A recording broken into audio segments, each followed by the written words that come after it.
All right, guys, Kenny Smith, Total Force Holdings again. So we're going to start diving into communications with the one thing that we all have. If you didn't, you wouldn't be watching this video, and that's a cell phone.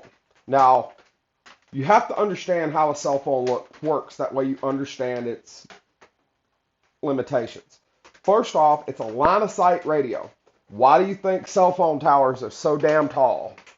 The higher that transceiver is, that receiver that picks up what you're trying to put out and transmits what's coming to you, right?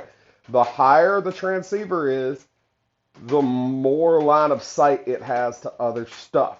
This is why if you get really, really nasty weather, cell phone service can get really spotty, really nasty, especially a lot of electrical storms. This is all RF radiation, okay? Here's another thing. If, let's say for a minute, you go to work and some douchebag called in a fucking bomb threat, or right, that's an explosive hazard. Now, there are explosive compounds that are very easy to manufacture. They're quite commonly used during the global war on terror as initiating charges, but they're very easy to manufacture, very unstable, and they do not like radio frequency radiation. This also isn't taken into account that if someone really wants to make this thing angry, use a radio-based electric circuit, right? Radio initiated, and then yourself, yeah, it's a bad day, okay? You don't. So if there's anything resembling an explosive hazard, you don't want anything that puts out radio frequency radiation, to include your cell phone, until you get a good ways away. You know, we're talking 200-300 meters just to be on the safe side, right?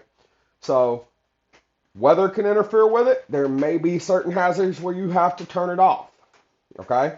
Voice transmission takes a lot more bandwidth, all right, than your conventional SMS text messaging. And we'll talk about SMS text messaging tomorrow. But voice transmission requires a lot more use of the radio frequency band. All right, it's a little bit, and you have to understand too, cell phone is a duplex system.